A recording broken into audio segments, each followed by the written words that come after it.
Welcome to my humble abode. Athena, you have been kidnapped once again and whisked away into my cave of wonders. Woo!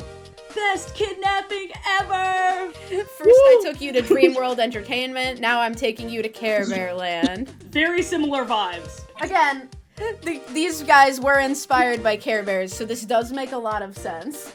As I've said in your video, I was the child of a creative director who worked at American Greetings for 20 plus years, and I grew up born and raised on Care Bears, like My Little Pony, Strawberry Shortcake, a bunch of stuff like that. So I am here today to present my vast number of Care Bears knowledge and to talk about two movies out of a very plentiful bunch and very colorful bunch as well.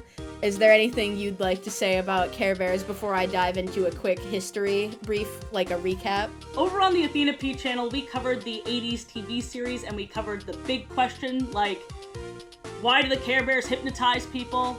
It is canon that they hypnotize people. Where did the cousins come from? Who is this godlike being? We had a wonderful conversation about that. I am planning on looking at other generations in the future, but I wanted to start where it all starts, and obviously we're covering the movies now, so. American Greetings is like the second largest greeting card producer in the world, second only to Hallmark, but we don't like those guys, fuck those guys. So, Team American Greetings for life.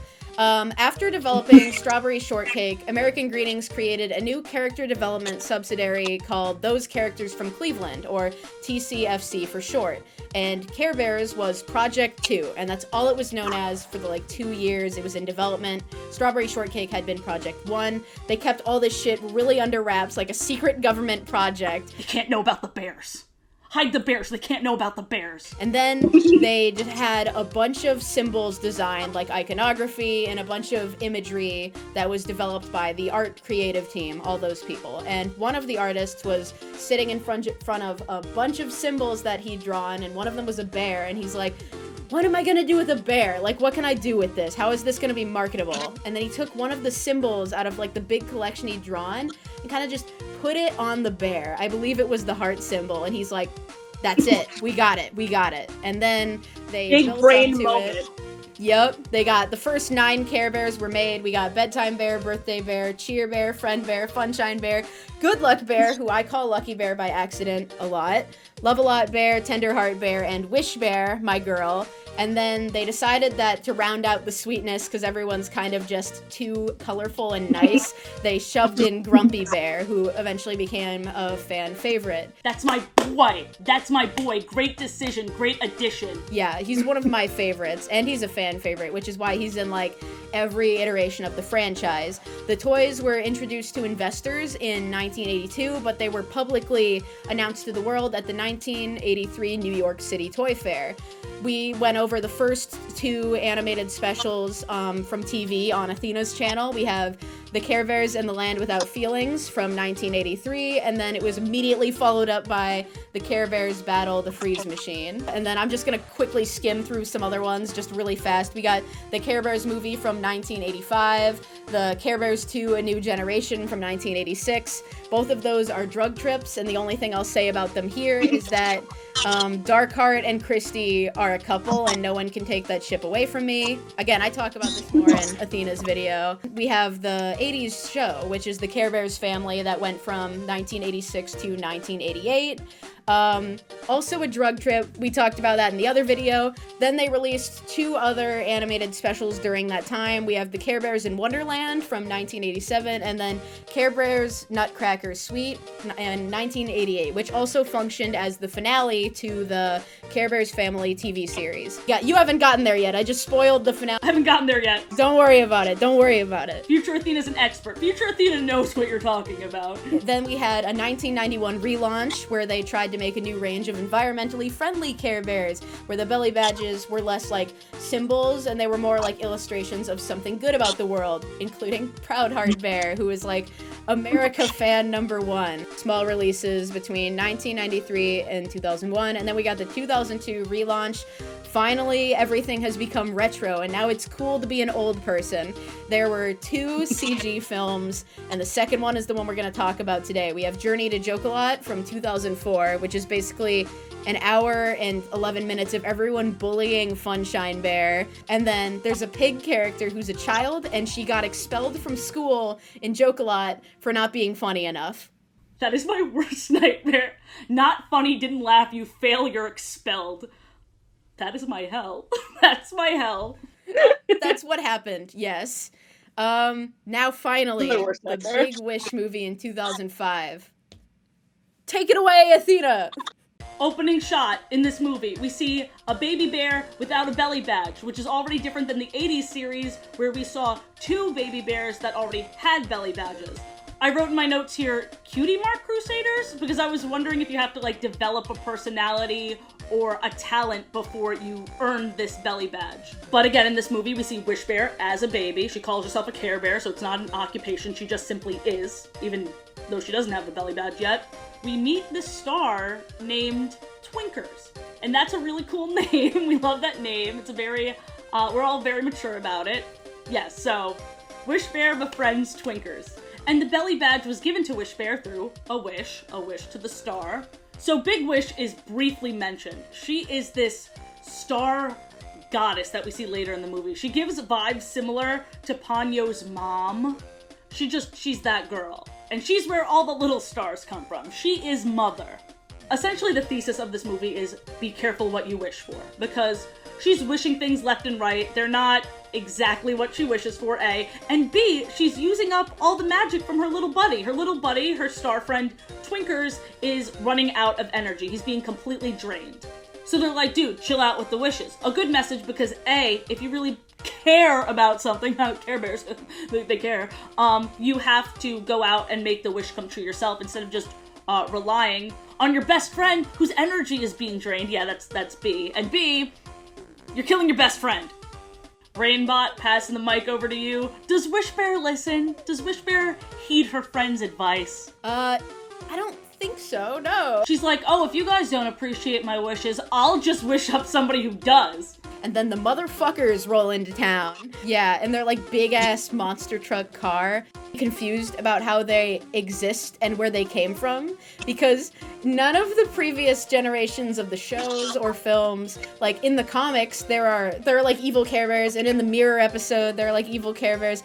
These guys are just normal Care Bears that are just annoying, and they just show up. Like, yeah, there's Way Too Loud Bear, Me Bear, who's iconic, literally the best girl boss, and Messy Bear. And I thought that the Wish just created them, but they were like, oh no, we were chilling out and we were just compelled to come here.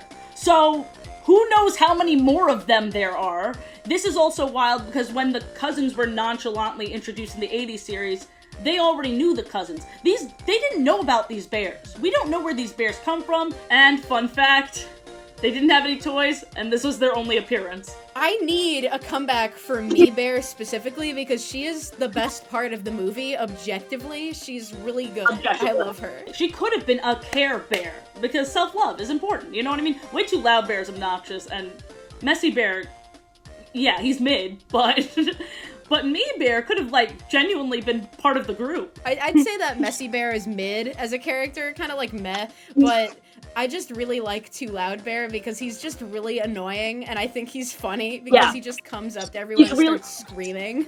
So then the Care Bears, as per usual, are doing way too much. They built a house from scratch for these strangers that they just met 3 seconds ago, that are very obnoxious, actually. And the way they built the house was so cool, it folded out, it looked almost like a paper house. And my first thought was, oh, that would be a really good toy, like they're probably advertising this as a toy. But I looked it up and it didn't exist. And one of the things we said is that Care Bears kind of organically made toys, whereas they didn't just make plot points to be like, ooh, this would be a good toy, when My Little Pony has done that quite a few times. Which I was kind of surprised by, because like, especially when it comes to the Care Bears cousins being introduced so early on, I was like, oh, so they're probably going to keep introducing more ones and like different gimmicks, because that's what they did in My Little Pony. They're like, okay, here are the unicorns, the Pegasi, then you got Twinkle Eye, Rainbow, like princess ponies, and no, Care Bears just like, we got these like 10 guys, and sometimes there are other guys. We don't need anything else. The music in this movie is also like, music in Care Bears media in general is very mixed. We didn't really talk about the music at all. for the most part. The music in this movie is fine, but I will say that even though it's like a lot of the generic pop songs, I found that the music sounds better when they don't have like the ominous, omnipotent voice singing with the character. When it's just the voice actor singing, it sounds fine. But whenever they bring in like the pop singer to like sing the songs with them, and I'm like, this is Brother Bear all over again. I can't stand this. Way Too Loud Bear calls Wish Bear Wish-A-Lot, and Wish Bear casually says, "Oh no, that's my uncle." And I was like, Wish-A-Lot, and I was searching for him. I needed to see this bear. He doesn't even exist. They never showed him. Do we ever see her motherfucking uncle? No, never. And it's weird because Care-A-Lot is a place, and in the previous movie it's established that Joke-A-Lot is a place. So you'd think that Wish-A-Lot would be a place, but then she implies that it's her uncle, and I'm like your uncle lives in Wish-A-Lot, or your uncle is the entire kingdom of Wish-A-Lot? Like, that's so weird to me. And why this stuck out to me is we don't really know a lot of their familial connections. They're just all family. But we have Graham Bear, 2 baby bears, and apparently Wish Bear has this unseen uncle.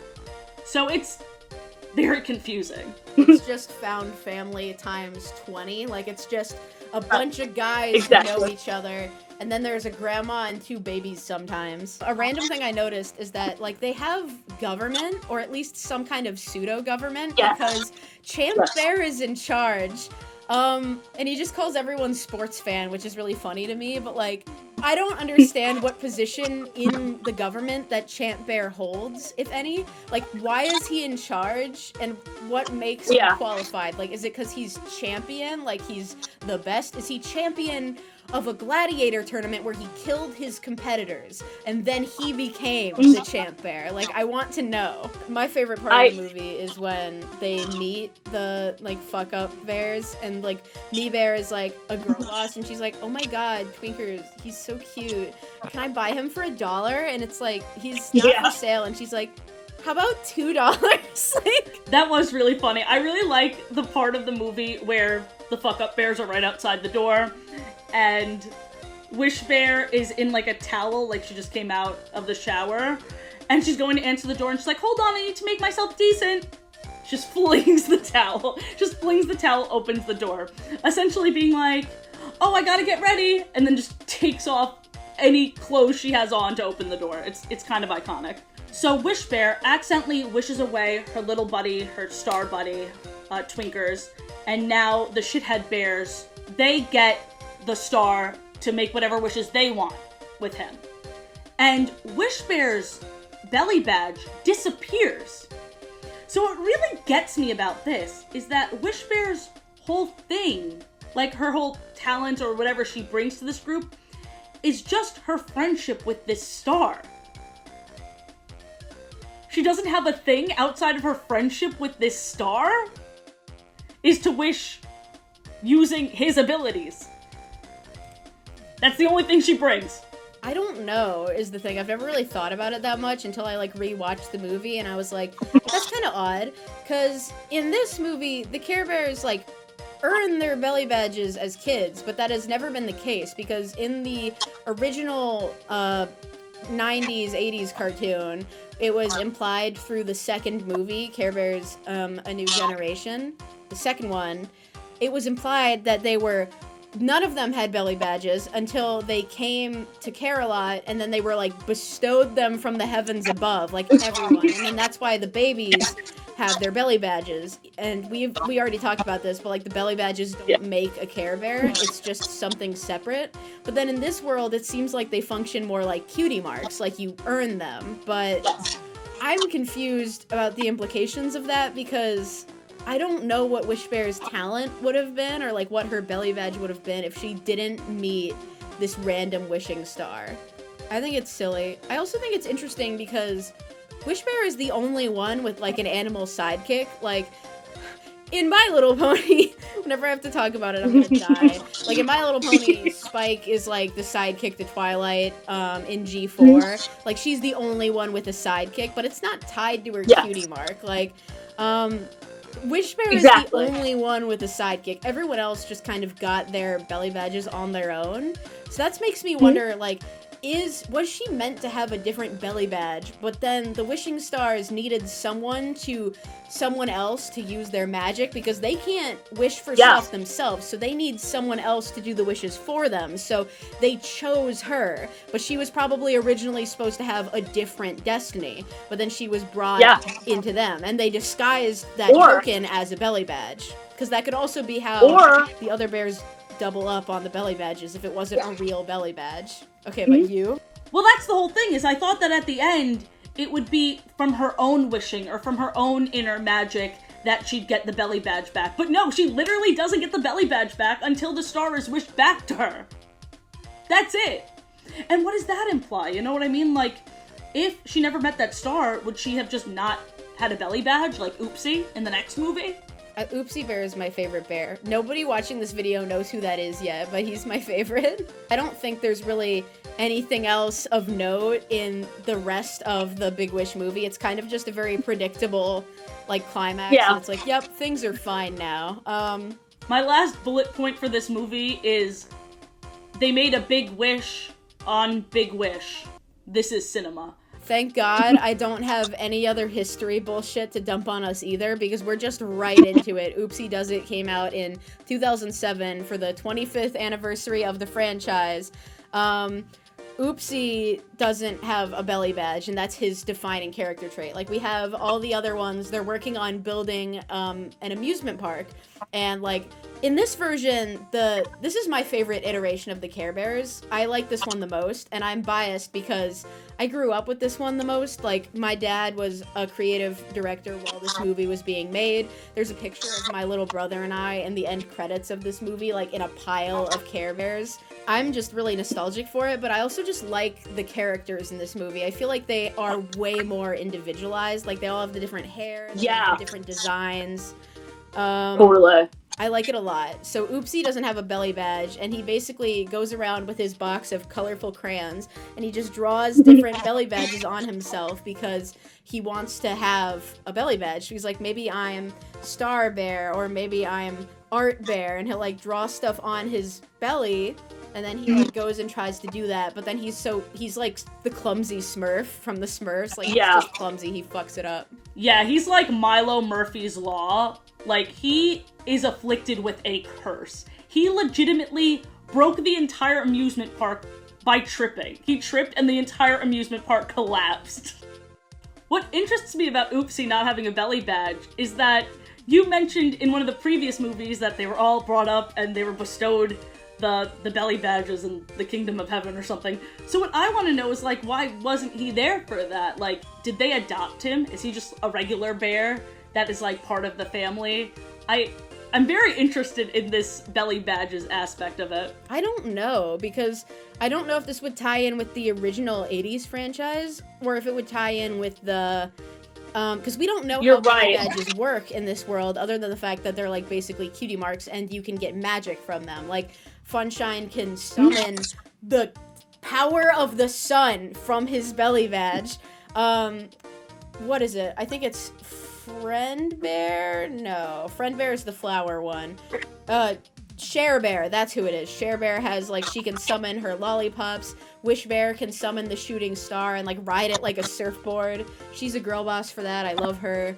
I feel like it would lean more off of the previous one we just saw with the Big Wish movie, but that would imply that the Care Bears get their belly badges at a young age, like when they discover something, get their magic from there, and it would probably be similar, just like the magic manifests in different ways. Basically, though, what happens is after Oopsie completely demolishes the entire amusement park, he feels bad, and then we see this big giant mech with a bear head named Grizzle. He's a bitch, and he's up in his little floating island, because he doesn't live in Care-a-Lot. He lives in, like, a floating evil man good villain though thing. He's good villain, really good villain, especially compared to some of the stinkers in the 80s. And he's a bear, but he's not a Care Bear. Like, there are just regular ass animals around. Like, remember that cursed screenshot? You remember? Yeah, we won't ever forget about that. So yeah, Grizzle also has Wingnut as a sidekick. Wingnut is my favorite character out of the entire franchise. I know it's like, oh, Rainbott likes robots, so of course they're gonna latch onto the You're right, and I will stand by that for as long as I live. Wingnut is the best Care Bears character. He shows up in this movie as his premiere, but he's also in the 3 direct-to-DVD specials that follow this movie, and I don't remember if he's in the animated cartoon or not, but he better be, because he's really good. I'm putting the microphone back down. I would just like to point out that in my video, I thought I was dropping such a hot take by being like, actually, I like the Care Bears cousins more than the Care Bears. And you were like, yeah, that is a hot take. But you like the little robot sidekick more than the... I think that's an even hotter take, actually. Serious. I can't help it. It's like my brand. I like robots. I am robot. I can't help it. I really thought I dropped such a hot take with the cousins, and you're like, guess what, motherfucker? Guess what? It is a hot take, though. Like, I feel like my take is hotter than yours, because half the people watching this video it definitely know is. who Wingnut is, and I'm like, he carries this movie, and then he carries the franchise. I love him. He and Oopsie are so cute together. They're cute little friends. They're great. They're so cute. This movie is just really cute. I'm gonna rewatch it while I'm working on my finals. It's a lot of fun. It's a great watch. It's really good, and I think you can just watch it on YouTube. Like, if you haven't seen it, you should just watch it. Like, there's no excuse. You can just pull it up. This movie introduced me to Amigo Bear. Bear! Yeah. Also great character. And it also introduces us to the concept that, like, Care Bears can have different nationalities. Once again, reminds me of My Little Pony, because in G3 there was a pony named Fiesta Flare, and she showed up in one of the specials, and her cutie mark was maracas, and she was like a Spanish pony, but they basically, a lot of her merchandise or any proof that she exists outside of that like one animated appearance is lost media now because they rebranded her. The theory is that the G3 pony, like Caramel Apple or Candy Apple, it's like a yellow pony with red hair and then 2 intersecting candy apples for cutie marks. Fiesta Flare was a yellow pony with red hair with 2 intersecting maracas for cutie marks. So people think that after she debuted in the animated film, they realized they couldn't sell a toy of that, and then like rebranded all of the toys into this random ass character. So when I see Amigo Bear, that's all I think of now. Like, I just think, like, when's he getting canceled? Like, I'm scared. I don't want to lose him. I can't lose him again. Well, luckily, all the Care Bears, like, I don't think they really care if they have... Oh, I said it. I said the thing. I don't think they really care if designs are similar. Probably not. I don't think they care. No. But yeah, so Grizzle's like, I need to take the magic from their belly badges because he's in his giant mech and he needs this to power some kind of super weapon. I don't know. He's just evil. And he's like, Wingnut is his little robot animated villain sidekick guy. He sends Wingnut to do all the heavy lifting. It's like, find me a rainbow, find me sunshine, find me this. And that's how Wingnut and Oopsie meet, and they start a beautiful friendship. Beautiful. Then there's these little cutaways to the rest of the gang trying to fix up the theme park because they said it was going to be out this day, and now they have to fix Oopsie's mess. And one thing that stuck out to me, because you know how I'm on my little hypnotism kick, where like I keep mentioning the Care Bears powers because they're so sinister. I didn't realize that they could Care Bear stare each other because the group forced Grumpy into being positive. Yep. And then later in the movie, they threatened him that they'd do it again. They can brainwash people. He's like, I think it was Tenderheart that was like, looks like someone's grumpy again. You want another Care Bear stare? And Grumpy's like, no need to get all mushy. Let's just keep working. Yeah. Like, he was like, please no. He's like pulling out the belt like, well, someone needs some compassion. Exactly. I was like, wow, okay, they're really pulling it. out all the stops on their own brother or cousin, whoever or Grumpy is something. calling them. Yeah. Or something. Grizzle's villain number? Magnificent. Showstopper. Magnificent. Show-stopping. Even better than the songs in the Big Wish movie. Even better. So much better. Him dancing with his robot suit, even like it was a great song just like to listen to, and then the visuals were so much fun too. I just had such a great time with it. It's so fun. They had fun with this movie, and you can really tell. They gather all the parts for his machine, and then it's not right at first, so then he has to go get Cheer Bear with the rainbow, and then they bring him up because the machine still needs a rainbow. And then when they finish the machine, it's like, this is the best amusement park ride ever, which is the reason that Oopsie is getting all of the stuff for Grizzle, because Grizzle said he's working on something, and Wingnut thinks that Oopsie can help. Oopsie still feels bad about throwing everyone behind by destroying the amusement park, so he thinks he can make it up to them by bringing them this brand new state-of-the-art amusement park ride that Grizzle is making. And what he doesn't know is it's actually a big machine that's basically made to steal your belly badge. I keep forgetting the word for it. It's to steal your belly badge, to steal the magic. So it's just a soul-sucking device. And they test it on Cheer Bear, and then she's like, oh no, I don't have a belly badge. This is the worst thing that could ever happen to anyone. And then Oopsie's standing there, never having a belly badge, and he's just like, word. They did Encanto before Encanto. They literally did. It's just Encanto. They literally did. It was wild. I saw it and I was like, wow, I literally can't believe this was a movie already. I didn't even know. They go there with their big machine. They smack it down, and Grizzle, he pulls the Rizzle is more like it, because he rizzes up all the Care Bears, and he's like, alright, get in this banger machine. It's not evil at all. It's totally awesome and epic and radical. And all the Care Bears and they were like, okay. Yep. No question. They just sounds get legit. it. And then nobody realizes that it's taking their belly badges until all of the belly badges are gone. Which is so stupid. But the thing is, the belly badges don't work unless you care. Yeah. Idiot. So he has all these belly badges and can't even use them. Mm-hmm. Because he doesn't care. Can't even use them. And he says something to Oopsie Bear. He says like, oh, you're not even a Care Bear. Like, you don't even have a belly badge. And everyone was like, shit. and the other Care Bears are like, he has a point. He really doesn't do anything. I'm kidding. That's right. I'm kidding. Don't kill me. Flank. So, but then, this is probably my favorite part of the movie. Yeah. He's just like, whoa, I think I'm going to be clumsy again. And he uses his clumsiness for good. Yeah, he uses it to just commit homicide. And it was really wonderful at the end. He saves the day through his clumsiness. The belly badges return to their owners. And I really thought this would be when Oopsie got a belly badge. But he didn't. Encanto. He doesn't need one. He cares anyway. And he does have, like, a belly badge design, but it's the one he draws on at the end of, like, the rainbow shooting star. Like, that one looks a bit more cleaned up than his other drawings, because that is the one they give him on merchandise most of the time. But, it's still something he drew on. Like, it's not magically appeared. I think that's really cute. I think Wingnut, like, kicks Grizzle out of his robot suit and reveals that he's just, like, a super tiny bear, like, with a big head. Like, Wingnut just gets pissed and tired of his shit and just kind of goes, whoosh, and just knocks him out of the suit. The suit, like, flings him at the end, because Wingnut's like, I'm in charge around here now.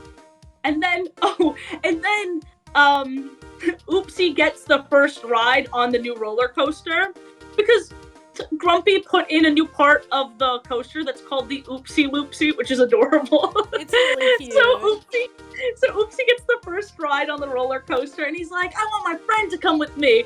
And Cheer Bear for a second is like, then Wingnut just like runs up, and she looks so embarrassed. She looks like, no, I knew he was talking to him. It's so funny because I'm like, dude, Wingnut is the MVP. He's been here the whole time. He never questioned anything. He had faith in my boy Oopsie. Oopsie was there for Wingnut. Wingnut's there for him. Like, that's his friend. Let him get in the fucking roller coaster. Like, I roared when that happened. The entire time he was being kicked around. Like, the dude needs a roller coaster ride. He does. He needs some joy. You're cheerful all the time. It's time to, Cheer Bear, you are already happy. Get out of the way. Let someone depressed ride the ride. Like, get out of here. Oh my god. I was surprised that, like, they kind of picked a new main cast in this movie. And for a lot of the following media, they kind of stick with this group. Like, there are 3 straight-to-DVD specials, like, movies that are animated in this same style, and they kind of have the same main cast. There's, after Oopsie Does It, they got Adventures in Care-a-Lot, Care Bears to the Rescue, and then Share Bear Shines, all released in 2010, back to back to back. And they're all about, like, the same core group. And Wingnut's in them, and I'm really happy. Wingnut just becomes a side character. You're gonna like this as the Grumpy Bear fan. He actually gets a paint job to, like, look brand new and all polished and clean. And Wingnut, because Grumpy Bear is, like, the inventor in this version, like, he likes to build stuff because he's the smart one. Wingnut actually, like, helps Grumpy Bear in his little workshop, and they, like, build and invent stuff together, and it's really cute. Oh, cute! It's so That's cute. so cute. So, it is finals week as we film this, and I do have to go be a nerd and go work on my animation assignments and go to class, but it has been a delight scheming with you and info dumping about all these silly bears. This was a lot of fun. Good luck on your finals. I'm so excited for both of us to drop these videos. Oh, yeah. Check out the video over on my channel as well. Check out me and Dream World Entertainment. Why don't ya? Yeah. And you should be watching Welcome to Dream World if you haven't already. Like, because why haven't you? It's the main thing on this channel, and you're telling me you haven't seen it. You don't want to be on the fan art wall? You're telling me you don't want to be on the fan art wall? Yeah, I gotta print more stuff out. Come on, guys. Get it together. Guys, gals, and non-binary pals, I am just gonna quickly wrap this up now because I won't have time to film later. And I will see y'all in the next video. And you better also check out Athena's part on her channel because it's really banger.